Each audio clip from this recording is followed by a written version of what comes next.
A pleasant afternoon.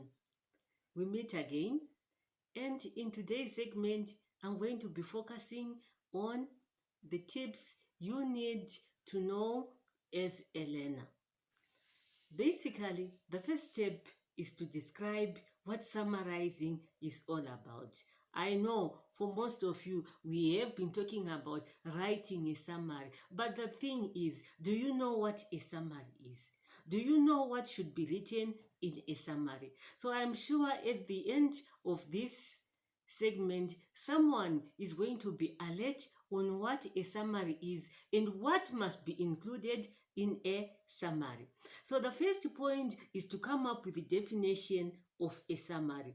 Coming up with a definition of a summary, this will enlighten someone who has been confused all this while in coming up with a good summary. Remember, in the exam, your motto should be to come up with a good summary. A good summary that is in line with the demands of the examiner. So I'm here to brighten up someone's life. So talking about a summary is a shortened version of a text. Talking about a shortened version of a text. When we talk about a summary, remember this summary, it comes in the paper 2 of our English language. So once you come across the word summary, you have to bear in mind that the summary is referring to the comprehension passage that you would have been given in the exam by the examiner. So talking about the shortened version of a text, one needs to know that summarizing is like panning for gold. It helps you look for and come up with the main points of the original text in every paragraph. So talking about a summary, one needs to know that you cannot isolate the comprehension passage and the summary. They are part and parcel of each other. Once you have read the comprehension passage in the exam, then it becomes easier for you to write a summary of what you just read from the passage. Remember earlier on I said that a summary is a shortened version of the original text. Talking about the shortened version of the original text, in your summary, this is where you are expected to be writing an accurate version of what you understood from the original text. Talking about the accurate version, remember, writing a summary requires you to be writing the important points. Which ones are the important points from the passage? Which ones do you think these points are very, very relevant? And without these points, this story would not have been the same. This is what we'll be looking for when we talk about a summary. So one needs to bear in mind that writing a summary in the exam is all about paying particular attention to the demands of the question. We need to be well versed in that writing a summary is all about following the rules laid down by the examiner.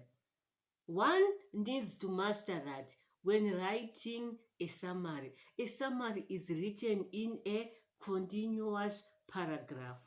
When you are writing your summary, bear in mind that you are not writing a composition where you have to produce 10 to 20 different paragraphs. Talking about a summary is written in continuous form, one long paragraph.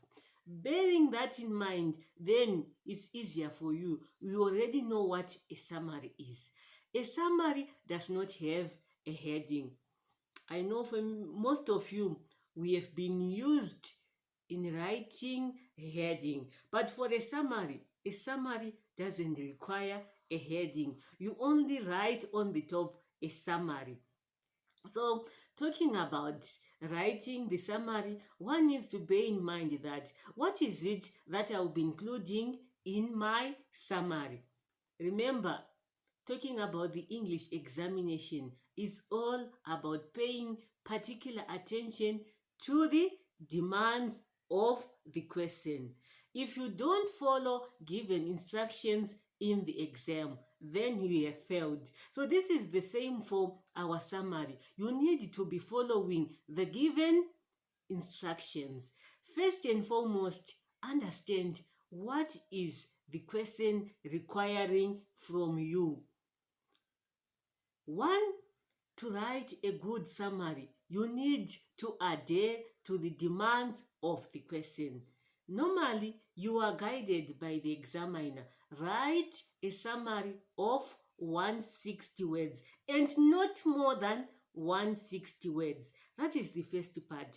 If you understood 160 words only and not more than 160 words, so this means that once you've been told that, you have to tell yourself that I have to come up with a good summary with the main points, the key points, only the key points and nothing else. When you are writing the summary, keep reminding yourself that, am I still writing or am I still including the key points, or I've gone astray? Yeah, I know for most students, it's easier for them to go astray because they don't know which one is relevant and which one is not. So, talking about the relevance points, one step is to understand that usually the examiner will guide you that write a summary of not more than 160 words from paragraph 4 up to the end of paragraph 9. Please take note of that. The examiner has just laid it to you that from paragraph 4 up to paragraph 9. This means that your summary is coming from paragraph 4 up to paragraph 9. Once you include details from paragraph 1 up to paragraph 13, then you are now answering your own question. This is an art, or this is a skill that we all need to master if we are to come up with the good results at the end of the day. So once you have adhered to the parameters of the question, it then becomes easier for you. You have to refer back to paragraph 9 and paragraph 13. This means that this is where your summary is going to be coming from. If you write anything else beyond paragraph 13, then you are going to be losing some marks because you are not listening to the instructions given by the examiner. So one has to bear in mind that once you are looking for those points, what are the main points coming from paragraph 9 up to paragraph 13? You need to be referring back to the question. What is it that the examiner wants you to be writing a summary on?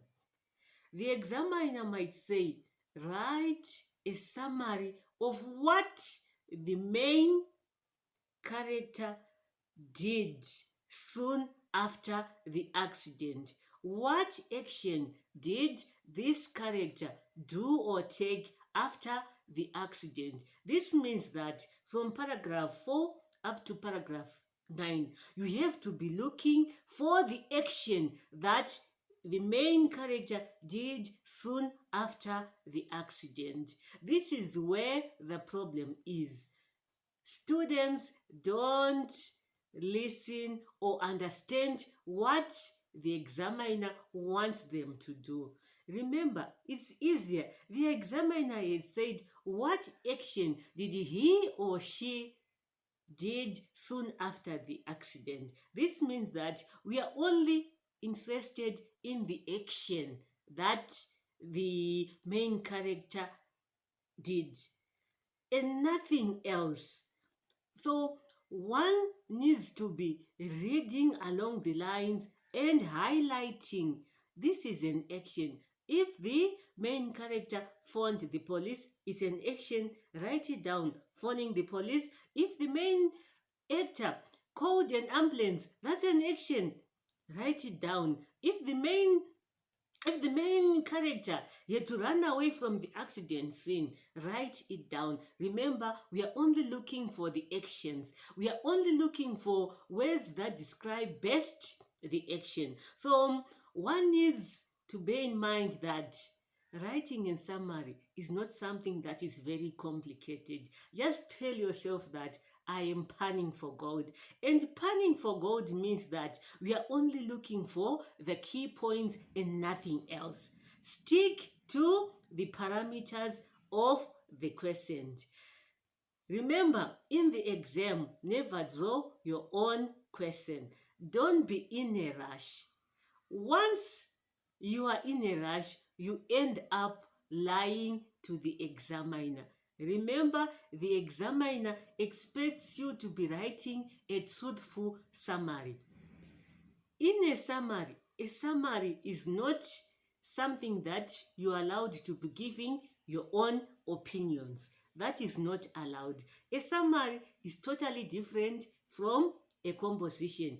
In a composition, you are free to write whatever you want to be including in your composition. But in a summary, bear in mind that I'm not allowed to be writing my own opinions. I'm not allowed to be writing something which is not from the passage. So once you bear in mind that, then it will be easier for you to be coming up with a truthful summary. Talking about coming up with the main or the key points. Remember, take for instance, you might be watching a movie, and after watching a movie, you have to tell someone what transpired in that movie. Once you exclude the main actors, then that summary of the film becomes irrelevant. Because if you have excluded these main actors, how is the movie going to make sense to the person you are trying to explain? So once you bear in mind that when I'm writing my summary, I need to be coming up with the relevant points, things that are only important, things that contributed action to the whole movie, then you are home and dry. But for some might be confused in which one is relevant and which one is not relevant. So when you are looking for these relevant points, make sure that you'll be jotting them down on a draft or on a small piece of paper. A summary is marked out of 20 marks, and these 20 marks means that you have to come up with 20 different points. And coming up with 20 different points is not an easy task at all. It's not an easy task at all, because once you get carried away, you might end up writing something which is not relevant to your summary. So from time to time, always tell yourself, am I still in line with the demands of this summary question? Once you do that, it then becomes easier for you to be claiming your 20 marks. So apart from sticking to the demands of the question, one has to master that this summary has to be written in continuous form. But how are you going to manage to be writing it in continuous form? You have to make use of things such as the discourse markers, good punctuation. The use of those commas, they are very, very helpful. And talking about the discourse markers, how are you going to be joining your work? Your work needs to be joined, and your work needs to be making sense at the same time. So students, when we talk about a summary, just ask yourself, am I still reproducing a shortened version of the original text, or you are now writing something else. So as students, I do hope that I am making sense. And each time you write a summary, just remind yourself that I am panning for gold and I have to produce what is best. I have to look for the main points alone and nothing else. So when you are in the exam, there are things that we might overlook as students, and these things, they do cost us a lot of marks. If you are to write your summary without including any punctuation, they are going to be costing you a lot of marks.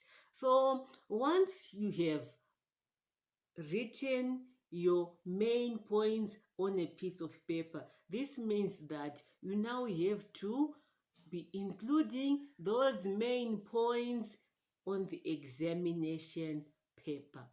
Please bear in mind that for a summary, the examiner always give you the opening words to be including in your summary. You don't have a choice. You have to include those opening words given by the examiner. You cannot exclude them. Once you exclude them, then you are not listening to the instructions of the summary.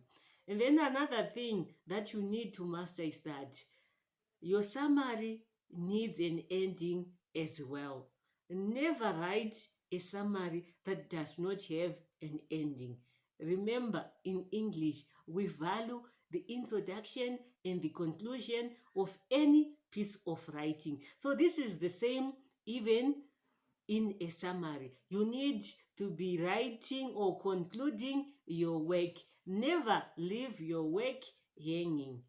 Remember, you will be rushing with time in the exam, but you need to know that I need to be writing my draft and I need to be writing my actual piece of work, which is going to be marked by the examiner. So in short, I can say that summarizing is like panning for gold. It is useful for you in coming up with the main and key points alone.